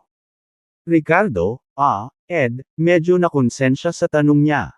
Ngunit tumango pa rin siya at totoo na sinabi, mayroon akong kaibigan na nakaupo dito dati. Malamig na bumantong hininga si Miranda, at isang hindi maipaliwanag na sama ng loob at galit ang bumalot sa kanyang puso. Gayunpaman, dahil sa pagiging mahinahon ni Ricardo, hindi niya maipahayag ang kanyang pagkabigo at galit. Bakit ako nagagalit? Pwede ba sa lalaking ito? How could it be? It must be because he let someone else sit in my car without my consent. Tsaka sa pangalan lang kami kasal. Parang wala kaming karapatang mag-usisa tungkol sa pribadong buhay ng isa't isa, naisip ni Miranda sa sarili. Sumulyap kay Nora, hindi itinuloy ni Miranda ang bagay sa harap ng bata. She just snorted and said, "This is my car. Without my permission, bakit mo pinapaupo ang iba? Mag-ingat ka sa susunod." Awkward na tumango si Ricardo at sinabing, "I'm sorry." Pero, habang nagsasalita siya, ibinaling niya ang kanyang ulo upang tingnan ang kanyang walang kamali-mali na profile at nagtanong na may pilyong ngiti, "Honey, nagseselos ka ba?" Nang marinig ito, namula ang magandang mukha ni Miranda at napabuntong hininga siya. "Huwag kang masyadong mapangahas. Tawagin mo akong Ms. Low." "Mf." Humalaklak si Ricardo at tumigil sa pang-aasar sa kanya. Alam niyang wala pa sila ni Miranda sa ganoong level. Okay lang na magbiro ng kaunti, ngunit kung lumayo siya, magdudulot lamang ito ng sama ng loob sa kanya. Walang alinlangan, iniabot ni Ricardo ang ilang papel kay Miranda. "Ms. Low, ito ang mga recipe para sa 4 na iba't ibang uri ng gamot. Maaari ka bang gumawa ng ilang sample para sa bawat isa?" Saglit na natigilan si Miranda habang kinukuha ang mga papel at tinitigan ang mga iyon na may kakaibang ekspresyon sa kanyang magagandang mata. Inilista ng papel ang mga formula para sa 4 na magkakaibang gamot kasama ang mga kaukulang epekto nito. Hindi maintindihan ni Miranda ang mga formula ngunit naiintindihan niya ang mga epekto na itinala ni Ricardo. Sigurado ka bang ang 4 na gamot na ito ay kasing lakas ng sinasabi mo? Hindi niya maiwasang magtanong. Ang mga produktong pangtanggal ng peklat sa merkado ay hindi masyadong epektibo. Maaaring tumagal ng mga taon ng paggamit bago makita ang anumang mga resulta. Kung tungkol sa mga produkto ng pagpapalago ng buhok, huwag mo nang simulan ang mga iyon. Ang pagkawala ng buhok at pag-abo ay palaging mga hamon sa parehong mga medikal na bilog at industriya ng produktong pangkalusugan.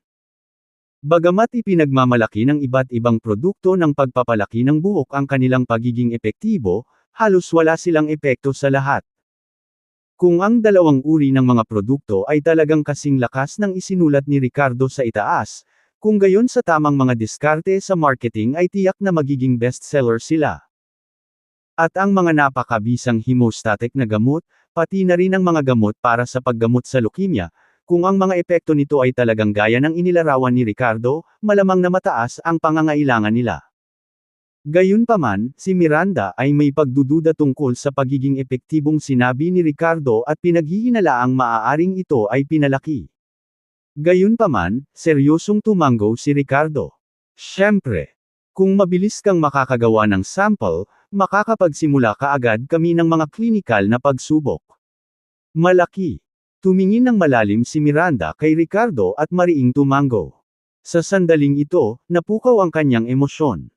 Mula sa pagganap ni Ricardo, nakita niya ang lubos na pagtitiwala at katiyakan nito. Kung ito ay talagang ganito, ang Lowe's Pharmaceutical ay tunay na magpapalabas. Ang taya na wala siyang makitang pag-asa noon ay tila may sinag ng liwanag na tumatagos sa madilim na ulap at nagniningning. Oh yeah. I have one condition.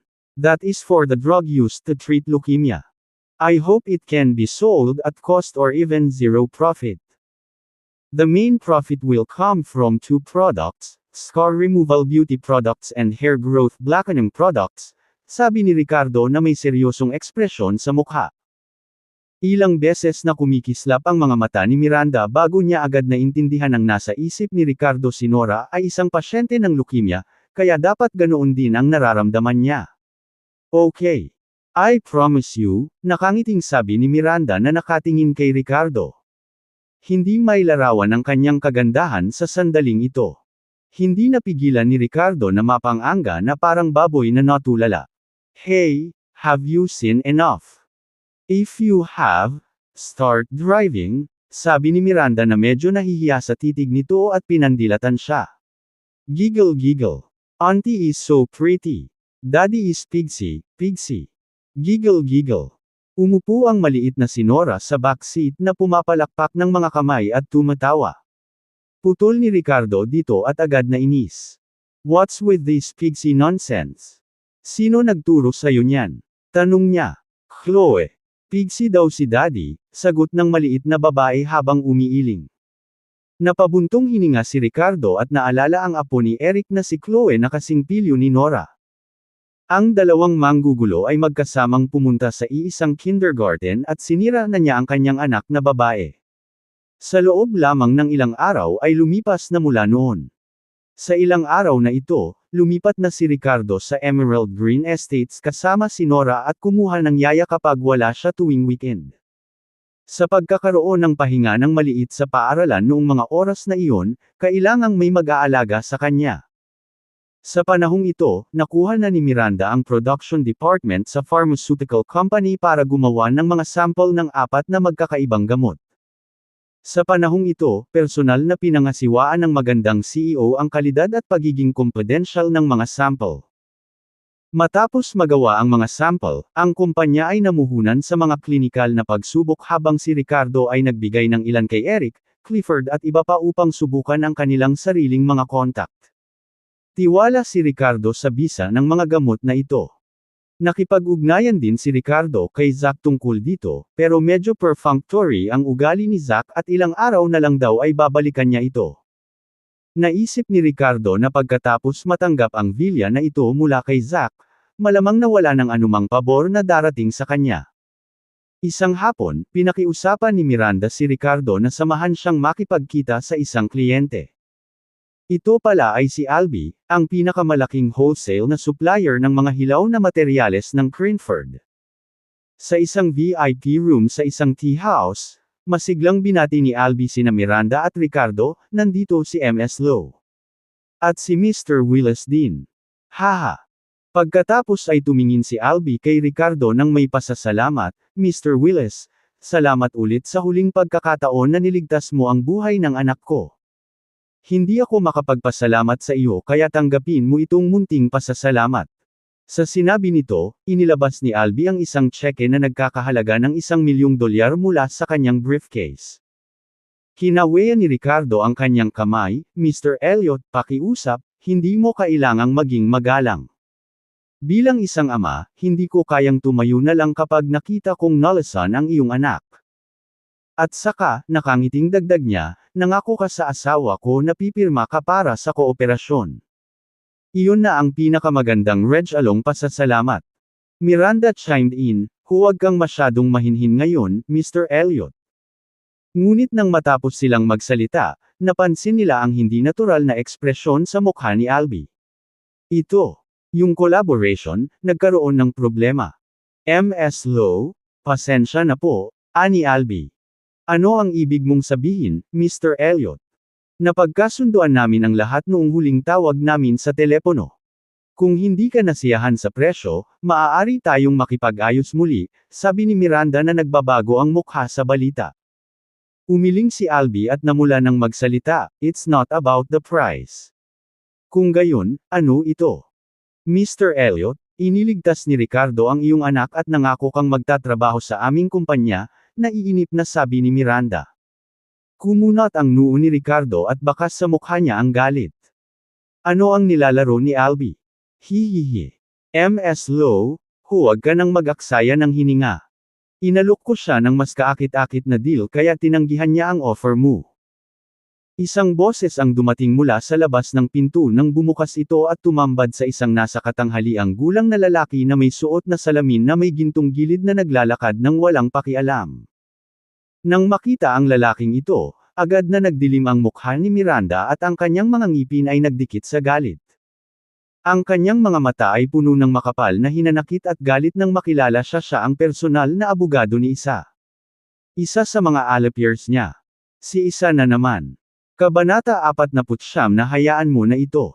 Miranda gritted her teeth and asked, "What's going on, Mr. Elliot? Anong mga kondisyon ang iminungkahi niya na hindi ko mapapayag? Hayaan mo na, Ms. Low. Huwag mo na akong pahirapan," napabuntong hininga si Albie at umiling. Sabihin sa amin kung ano ang kondisyon, hiling ni Miranda. Napangiti si Caden Lloyd, na kilala rin bilang lalaking may golden-rimmed na salamin, at nang aasar na sinabi, ang anak ni Mr. Elliot ay may acute myeloid leukemia at ngayon ay nasa kritikal na yugto kung saan kahit ang mga pribadong ospital ay hindi makakatulong sa kanya. Ngunit magagawa ni Mr. Austin iligtas ang buhay ng bata. Sino sa tingin mo ang pakikinggan ni Mr. Elliot? Mabigat na ungol si Albie bago sinabi kay Miranda na may mapait na ngiti, "Ms. Low, I'm truly sorry. Last time noong nalasan si Dylan, bagamat naligtas siya noong mga oras na iyon, biglang lumala ang kanyang kondisyon at mabilis siyang pumasok sa critical phase. Hindi ko kayang panuurin ang pagkamatay ng aking anak," patuloy ni Albie habang mukhang pagod na pagod. Nakipag-ugnayan si Caden sa isang kilalang tao sa larangan ng tradisyonal na gamot para sa akin. Mayroon silang isang mapaghimala na lunas at ginagarantiyahan na kahit sa panahon ng kritikal na yugto, ang kondisyon ni Dylan ay maaaring maging matatag, na nagpapahintulot sa kanya na mabuhay. Ang kondisyon ay kailangan kong tumanggi na makipagtulungan sa iyo. Wala na talaga akong ibang choice. Kitang-kita na sa mga mata ni Albie, may bakas ng pagod. Ang lumalalang kalagayan ng kanyang anak ay nagdulot sa kanya ng emosyonal na pagod. Kapag ang talamak na myeloid leukemia ay pumasok sa kritikal na yugto, ito ay mahalagang laro ng paghihintay para sa kamatayan. Sa sandaling ito ng kawalan ng pag-asa, may nag-alok na iligtas ang buhay ng kanyang anak at natural na pumayag ito. Nang marinig ito, bahagyang nanginig si Miranda, ang kanyang magagandang mata ay puno ng malalim na kawalan ng kakayahan. Tumaas ang isang kilay ni Ricardo at sinabing, "Oh. So ganun pala. Alam na pagpasok ng leukemia sa acute phase, kahit maraming medical experts sa mundo ay walang magawa.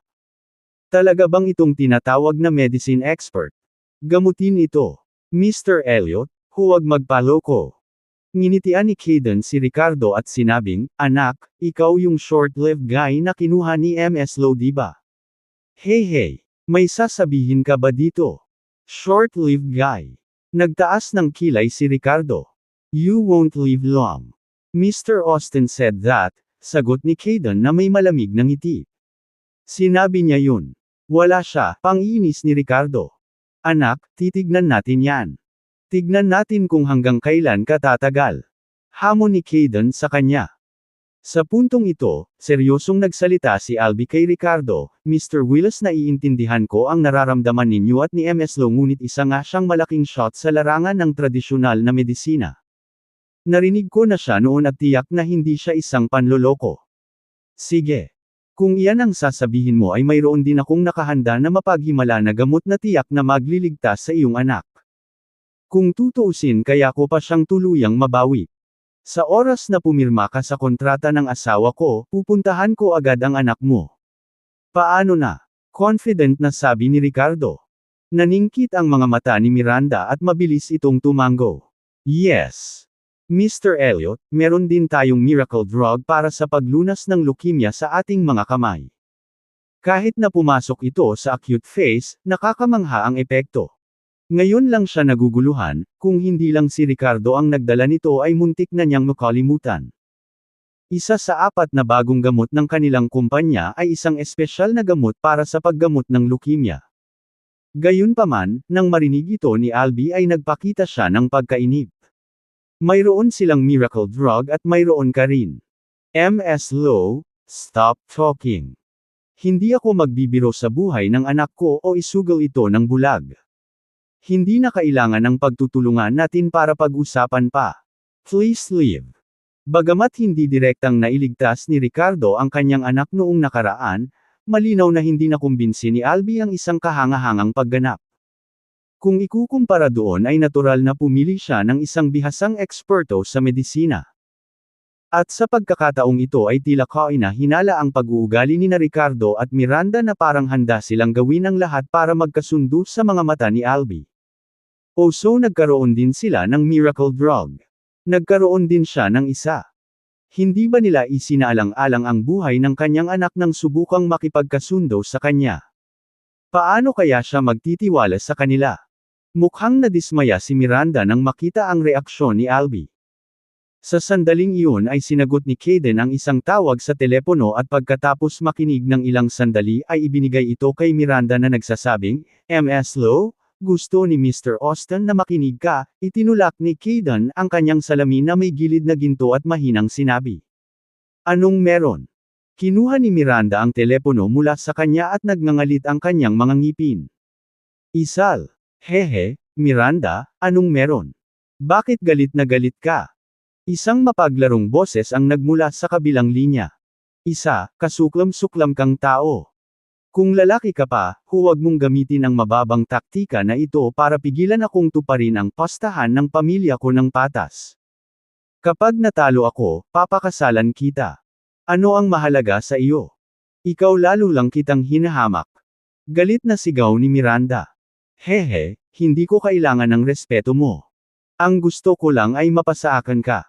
Gusto kong makasigurado na kung sino man ang lalaban sa akin ay haharap sa kawalan ng pag-asa. Hindi ka makakatakas sa pagkakahawak ko. Ha. Tumawa si isa na may baluktot at nakakabaliw na tono. Baliw ka. Galit na galit si Miranda na nanginig ang kanyang katawan, ngunit naramdaman din niya ang isang alon ng kawalan ng magawa. Galit niyang ibinato ang telepono kay Kayden, na bahagya itong nasalo. Pagkatapos, na may mapagmataas na ekspresyon, sinabi niya, Ms. Low, sige. Imposible para kay Mr. Elliot na pag-isipang makipagtulungan muli sa iyo. Isuko mo ang pag-asang iyon. Gayunpaman, sa sandaling nahulog ang mga salita, nawalan ng pasensya si Albie at direktang nagmura, umalis ka rito. Biglang naging pangit ang mukha ni Ricardo. Parang nanunuya at tumawa si Kayden, get out. Malapit nang dumating ang sikat na doktor na nahanap ko. Mr. Elliot won't fooled by you. Good. Sana hindi magsisi si Mr. Elliot. Kinagat ni Ricardo ang kanyang mga ngipin at tuluyang bumigay ng tuluyan, hinawakan ang kamay ni Miranda, Miranda, let's go. Kahit na hindi nagbabago ang halaga ng orihinal na medicinal materials, ang bagong gamot ay maaari pa ring magdala ng sapat na kita sa kumpanya. Malamig na tumango si Miranda kina Albie at Kayden bago hinayla ni Ricardo palayo sa private room. Panghihinayang. Nakakatawa. Napangisi si Albie sa babala ni Ricardo. Bang. Sa sandaling ito, may kumatok sa pinto. WHO. Tanong ni Albie. Ako na. Clifford. May malakas na boses sa labas. Nang marinig niya ang boses na ito, nagliwanag ang mga mata ni Kayden at mabilis siyang lumapit para buksan ang pinto. Hahaha, dumating na sa wakas si Dr. Bailey. Kabanata 50 lumuhad si Albie. Balak sana ni Ricardo na hilahin si Miranda, ngunit ngayon ay napahinto siya sa kanyang mga landas. Binuksan na ni Kayden ang pinto sa private room at nakangiting may kasamang tao sa loob. Sumugod si Albie at yumuko sa bagong dating. Miraculous Doctor, dumating ka na. Please take a seat. Ang binati nila ay isang kilalang eksperto sa medisina na hawak ang buhay ng kanyang anak sa kanyang mga kamay. Kitang-kita ang paggalang ni Albie sa kanya. Tinabi nina Albie at Kayden ang doktor, itinulak sina Ricardo at Miranda sa tabi habang papasok sila sa silid. Shall we go? Anong ginagawa natin dito? Hinatak ni Miranda ang braso ni Ricardo na nanghihinayang. Ayos lang, maghintay tayo ng kaunti, sagot ni Ricardo na umiling-iling na nagdulot ng pagkalito sa mukha nitong maladyosa. Siya ay sabik na umalis ilang sandali lamang ang nakalipas. Bakit hindi na siya nagmamadali? Samantala, magalang na pinaupo si Clifford habang sina Albie at Caden ay pinapurihan siya. Himalang doktor, ikaw ang tunay na pinakamahusay sa komunidad ng medisina ng Croatia. Tama. Kapag ang leukemia ay pumasok sa talamak na yugto nito, wala nang lunas saan man sa mundo maliban sa iyong mahimalang gamot. Ang buhay ng mga bata ay nakasalalay sa mga banal na doktor na katulad mo. Siguro napagod ka. Please have some tea. Hinaway-kaway ni Clifford ang kamay, medyo nahihiya sa mga papuri at papuri ng dalawang lalaki. Hindi talaga ako isang miracle doctor. Hindi ko man lang na-research ang gamot na ito, sabi niya. Oh, so may ibang nag-research. Natigilan ang ekspresyon ni Albie sa balita. Oo. Ang taong iyon ang tunay na doktor ng himala, sabi ni Clifford na may paghanga sa boses. Nagpalitan ng tingin sina Albie at Caden nang marinig ito. Kung makikilala ko lang ang milagrong doktor na iyon. Kung gayon ang sakit ng anak ko ay. Natigilan si Albie, nakatingin kay Clifford nang may pag-asa at nagsusumamos sa mga mata. Si Clifford ay isang mabait na tao at napangiti sa hiling ni Albie. Kung may pagkakataon, ipapakilala ko sa iyo ang batang miracle doctor na iyon. Siya ay may mabuting puso at tiyak na tutulong sa iyo na iligtas ang iyong anak. At sa bagong gamot na ito na kanyang binuo, ang pagliligtas sa iyong anak ay dapat na walang problema. Maraming salamat, miraculous doctor. At mas maraming salamat sa batang himalang doktor na iyon na nagsaliksik ng nakapagliligtas buhay na gamot na ito. Tuwang-tuwang bulalas ni Albie habang nagpapasalamat kay Clifford sa pagtulong sa kanya. Noon lang, napansin ni Clifford ang dalawa pang tao sa private room na kanina pa tahimik na nakatayo doon. Lumingon siya sa kanila, sinabi niya, kaibigan din ba kayo ni Mr. Elliot? Mangyaring pumunta dito at samahan kami sa halip na tumayo lang doon. Pero pagkasambit pa lang niya ng mga katagang iyon ay napahawak siya sa kanyang lalamunan na parang may biglang pumipigil sa kanya na magsalita pa tungkol sa kanila. Pero ngayon, napakalinaw. Ngumisi si Caden at winuwagayway ang kamay. Don't mind them. Dalawa lang silang scammer na gagawin ang lahat para pumirma ng kontrata kay Mr. Elliot. Eksakto. Huwag mo silang pansinin. Nasa iyong mga kamay ang gamot na himala, ngunit sinasabi nila na mayroon din sila. Hey, wala silang hihinto pagdating sa mga business deal. Miraculous doctor, please have some tea. Don't worry about this too. I'll kick out them right away. Inabutan ni Albie si Clifford ng isang tasa ng tsaa habang nagsasalita ito at tumingin kay Miranda at Ricardo. Ms. Lowe, Mr. Willis, hindi ka welcome dito. Bakit hindi ka umalis?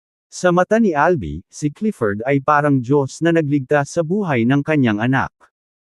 Natatakot siya na baka masaktan siya ni Ricardo at Miranda kapag nananatili pa sila rito. Lalo siyang naging bastos kina Miranda at Ricardo. Bigla, splash!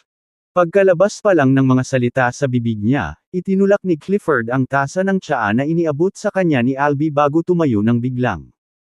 Tumapon ang nakakapaso na mainit na tsaa sa buong mukha at katawan ni Albie. Mukhang natarante si Albie pero hindi naglakas loob na magalit dahil hindi niya alam kung ano ang pumasok kay Clifford. Sa sandaling ito, mabilis na naglakad si Clifford papunta sa Ricardo, bahagyang yumuko ang kanyang baywang at yumuko sa kanya na parang isang estudyanteng nakikipagkita sa kanyang guro. Dr. Willis, anong ginagawa mo dito? Magalang na tanong niya. Pinunasan ni Albie ang tsaa sa kanyang mukha at hindi maiwasang magulat sa eksenang nasa harapan niya.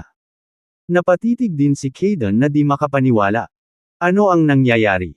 Bakit ang kilalang eksperto sa medisina ay nagpapakita ng ganoong paggalang kay Ricardo? Balak mo bang gamitin ang gamot na binigay ko sa anak ni Mr. Elliot? Mahinahong tanong ni Ricardo. Yes. Lumapit sa akin si Caden kahapon at sinabing may acute leukemia patient na kailangan ng gamutan. Nagkataon lang nakakabigay mo pa lang ng mga bagong gamot na iyon kaya ako. Paliwanag ni Clifford. May mga nahulaan na siya sa usapan nina Kayden at Albie kanina.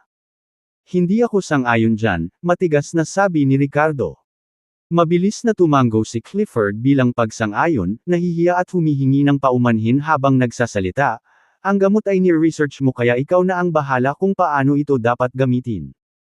Hindi ko alam na may mga salungatan sila sa iyo o kung hindi ako magkakaroon. Si Clifford ay hiniling lamang ni Kayden na iligtas ang isang tao, at wala siyang ideya tungkol sa mga partikular na detalye. Okay lang, ignorance is forgivable, kinawean ni Ricardo ang kanyang kamay at hindi sinisi si Clifford. Sa pagkakataong ito, kumurap ng ilang beses si Miranda at lumingon kay Ricardo na may bakas ng pagtataka at pananabik sa kanyang magandang mga mata. Kahit na siya mabagal ang reaksyon, alam niyang parang may nagbago. Sa oras na ito, ang mga mukha nina Albie at Kayden ay hindi nahuhulang nagbabago. Lalo na si Albie, may patong na malamig na pawis sa noo. Sorpresa, horror, panic, uneasiness. Ang ekspresyon ng isang tao ay maaaring maging napakayaman. Doktor. Miraculous Doctor. Ano? Anong nangyayari? Nahihirapang tanong ni Albie. Malamig na ngumuso si Clifford, sinabi mo lang na manloloko si Dr. Wills. Itong gamot na ito ang binuo niya. Since you say Dr. Wills is a fraud then I would be accomplice. Don't let your son use this medicine. Bagamat siya ay may mahabagin na puso bilang isang doktor, nang maglabas si Ricardo ng isang utos, hindi ito maaaring tutulan ni Clifford kapwa sa mga tuntunin ng emosyon at pangangatwiran. Una, si Ricardo mismo ang nagbigay ng gamot sa kanya. Pangalawa, itinuring niya si Ricardo bilang isang half-tutor at umaasa na mas marami siyang konsultahin sa hinaharap, hindi nang ahas na saktan siya. Pagkalaglag pa lang ng mga salita, halos malaglag si Albie sa kinauupuan niya at bumagsak sa lupa. Ano? Ang mahimalang gamot na binanggit ni Clifford ay ibinigay ni Ricardo. Si Ricardo ang totoong miracle doctor. Nanlaki ang mga mata ni Albie at ilang segundong nakatingin sa kawalan. Pagkatapos ay tumayo siya bigla at sumugod patungo sa Ricardo, natitisad sa daan. Nang walang alinlangan ay lumuhad siya sa harapan ni Ricardo. Mr. Willis, I'm sorry. I was wrong. Please give me another chance. Pipirma agad ako ng kontrata kay MS Lowe. Ang pinakamalaking wholesaler ng herbal sa Cranford na nagkakahalaga ng bilyon-bilyong dolyar ay desperadong nagmamakaawa habang nakaluhod sa harap ni Ricardo. Tumingin si Ricardo kay Albie nang walang ekspresyon at tumawa, Mr. Elliot, ikaw ba